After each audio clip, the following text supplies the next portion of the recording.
Hi everyone, in this video we're taking a look at the official top 10 reasons that people fail the driving test, and this is based on data that was posted on the wall of King's Heath Driving Test Centre in Birmingham.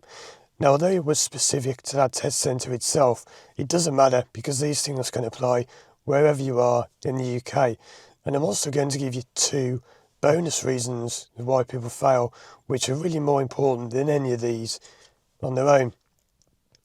So let's go through this list one by one. I'm going to get driving and demonstrate some of these, but the first one on the list, this is the least common one people fail on, is use of speed. Now use of speed is simply when people go over the speed limit. It can be other things, but normally it's going over the speed limit. So people simply get nervous on a test, or maybe they misunderstand what the speed limit is and they go over the limit. Now I have to say, in all my years of teaching, which is well over 20 years, this is something I've only ever had happen, I think, twice. It's very rare that people fail with me on use of speed, maybe because I'm so hot on this from the beginning. And we're going to come back to that point later on, because I've just given you a clue as to what the main reason is why people fail driving tests. But number 10, use of speed, is simply, normally in most cases, going over the speed limit. So, number 9, we're going to get driving now, look at this one. Number 9 is positioning normal driving. So what this is simply it's going to wait for a car behind to come past before I go. With positioning, people will just take the wrong position on the road in terms of driving too far to the left or the right. So if I turn here, people may turn a corner and they'll stick to the middle of the road like the car ahead is. That car is doing it for me. What are they doing? They're driving all over the road. I didn't need to demonstrate that because they did it for me and they quickly moved left when the bus appeared. So, great example, thanks to the driver ahead. That's a brilliant example of how you'd fail the driving test for positioning on the road. So let's go into the road. I'll go left and I'm going to pull up, see what the next reason is, and I'll talk through that. That worked out very well. So I'm going to pull over here. That driver ahead looks a little bit unsure what they're doing, so I'm going to pull over and let them get out of the way. So yeah, that's a good example. So the next reason is this number 8, junctions turning right. Well, I'm going to get driving down the road because no one around, so I don't need to indicate. I can show you what this is best by doing it. It's when people turn into a junction on the right, but they cut the corner. So as they turn in, they simply chop and cut the corner, and you're driving towards people on the wrong side of the road. So it's going to get a bit further up, and there's a road I can turn into and demonstrate as well. It's only about 20 seconds away from where we are at the speed. That car just pulled up and someone getting out. So when you turn right, you mustn't cut to the wrong side of the road. You must stay on the left, even when you're turning right. So I'll check my centre mirror and my right mirror. I'll indicate right now, but people do this wrong. I'm going to make sure it's safe to do this before I do it. Make sure there's no one coming down this road. No, and they cut the corner out of this, so there's someone coming, so I can't do it. So never mind.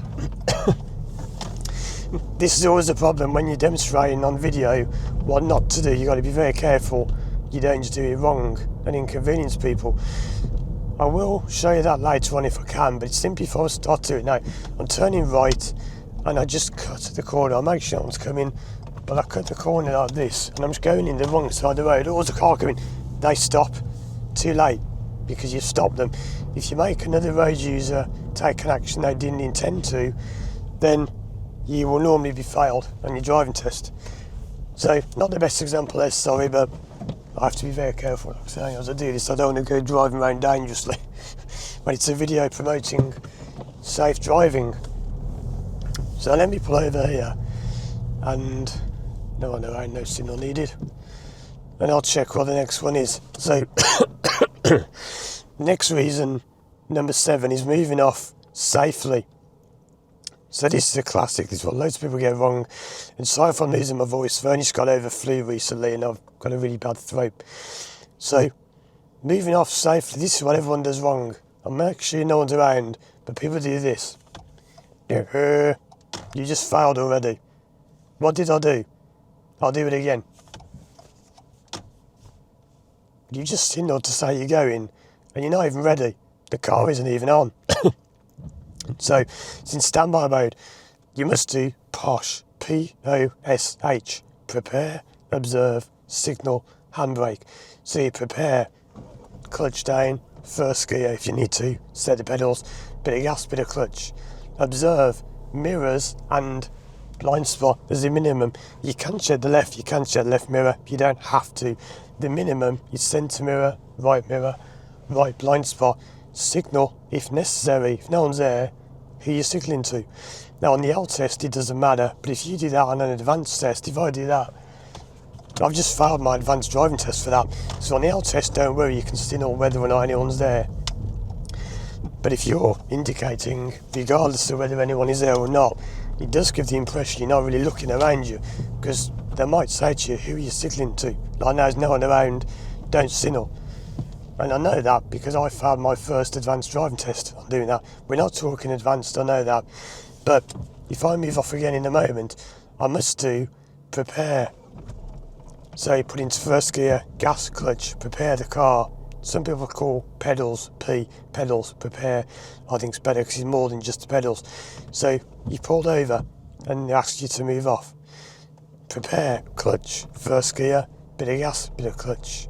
Prepare, observe, centre mirror, right blind spot. You don't have to do those two. If anyone tells you do, that's wrong. Yes, it's a good idea to do them in case, but you don't have to. A good instructor knows what you have to do, and it's wrong to say you have to do this 5-point check.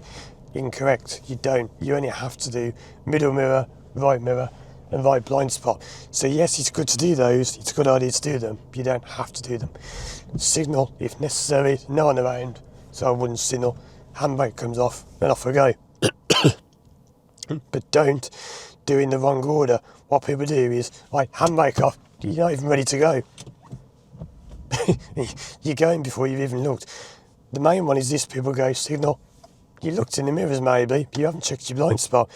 You've messed up straight away. It must be prepare, observe, mirror, blind spot, signal, handbrake, go. If you don't do it in that order, it depends on how you do it. It can be once, could be enough to fail you. But if you do that wrong several times, they'll definitely fail you. You must check. Is it safe to indicate? Do I need to indicate? Then indicate. Don't do this. Right, I'm going to go. Oh, look, there's a car coming down the road. Why is he sticking his finger up at me? Why is he flashing his lights at me? Because you just told him you're going to go. Look, oh, there's a car coming down the road. I'll wait. Right, you don't signal before you've looked. You can change your order a bit. When you're experienced, yes, an experienced driver can be looking, doing this at the same time. It doesn't have to be a rigid order of POSH, but for beginners, I recommend you do that. When you're experienced, you can just think, oh, look, no one around. Clutch one, gas, clutch, handbrake. It's so quick, you can do it all, and it's easier. But when you're new, you've got to show you understand the procedure. So, next one is control steering. This is simply lose your control of the steering. So a good example is you come into a car like this, and people are nearly hitting the car, and the examiner's having to reach over and go like that. You've lost control of the steering. Now, yes, that can be clearance to obstructions. It can come under different things. But another steering one would be if you do this, and you shouldn't be doing this by the time you go for a test. People go left, and they're doing this, and they're going straight for the curb like that, nearly hitting the curb. And the examiner has to step in and take action. So, what a stupid place to park your car there. That is the steering. Another one is when you pull over like this, people are going to smack the curb, smack the bang of the curb. You've lost control of the car. So that's the steering fault. Again, these can come under different things. But I'm just going to get this video done before I lose my voice. So bear with me. The next one is response to signs. And this comes in two forms. This is both number 4 and 5 and 4. Response to signs, traffic signs. So most of the times this is when people simply don't see a sign. So I'm going to get driving, and there isn't a sign around here like this, but I'm going to pretend that there is. The most common one people miss is a stop sign. They just don't see them. So imagine there is a stop sign somewhere in a moment. I'm going to get around the corner.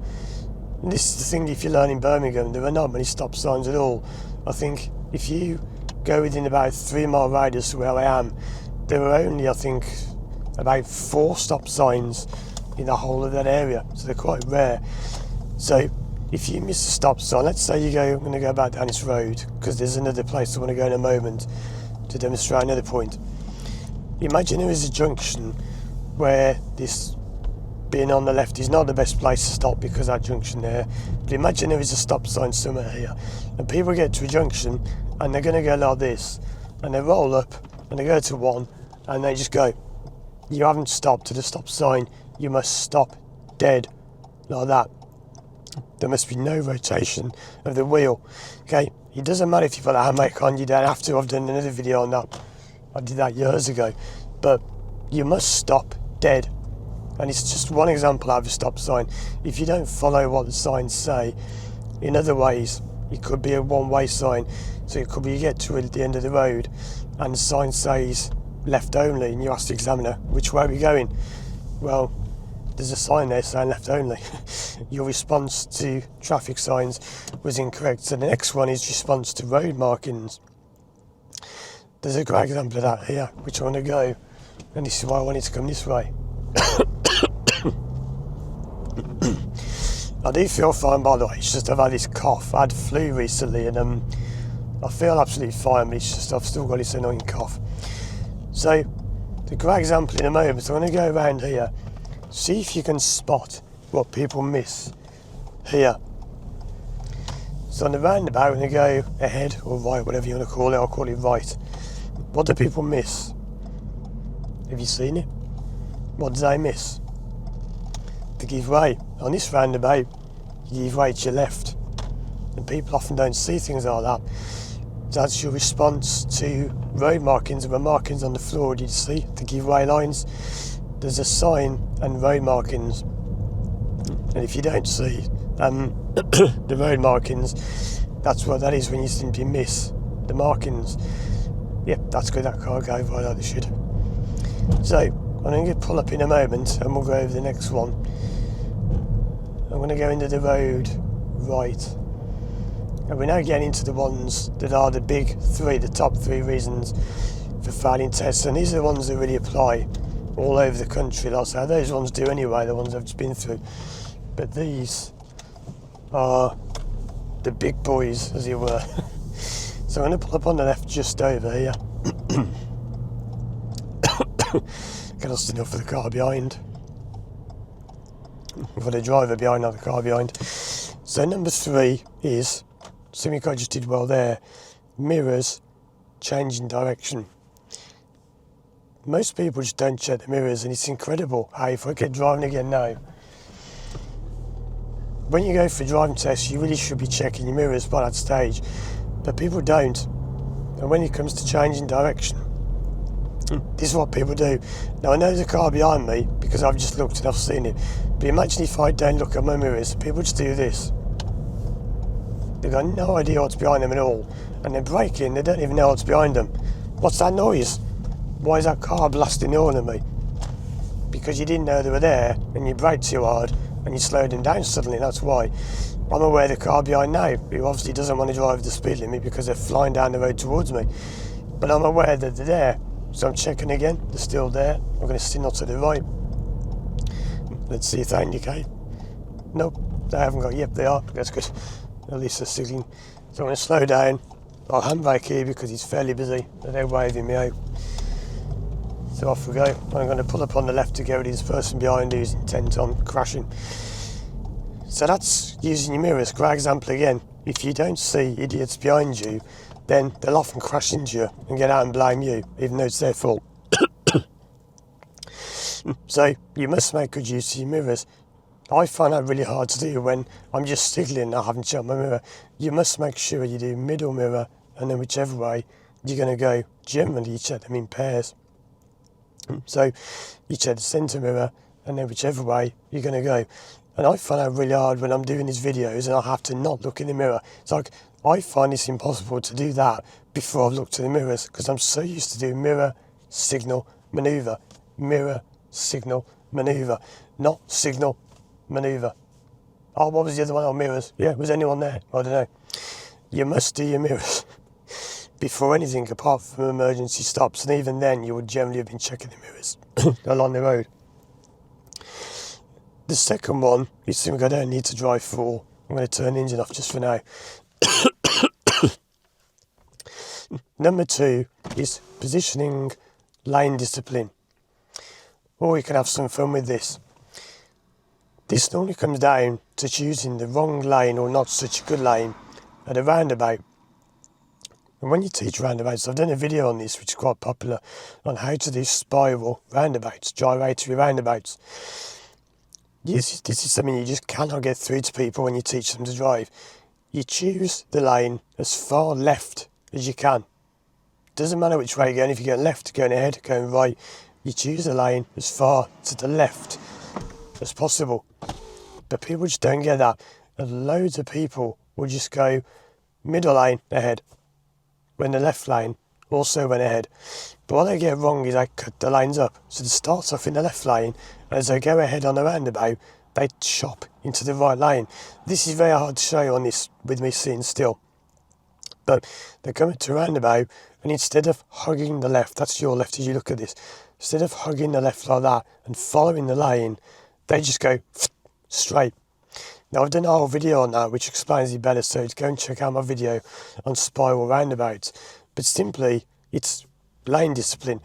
Pick a lane and stay in that lane. Don't swerve, don't change your lanes. Don't start off in the left and swerve to the middle. Don't start in the middle and swerve to the left. This is something so many people have trouble with. And when people think it's easy being a driving instructor, I have to laugh, because some people think all you've got to do is tell people things once and they'll do it. I just tell them, go in the left lane. But easy, I could be a driving instructor. It's so easy. You could tell people 1,000 times and they won't do it.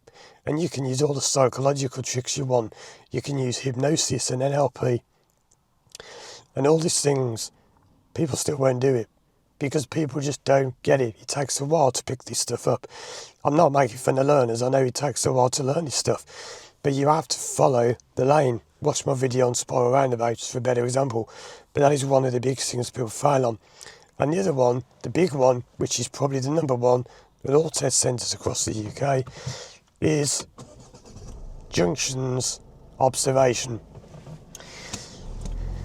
Yeah, how many times have I spoken about this? But it's not what people think.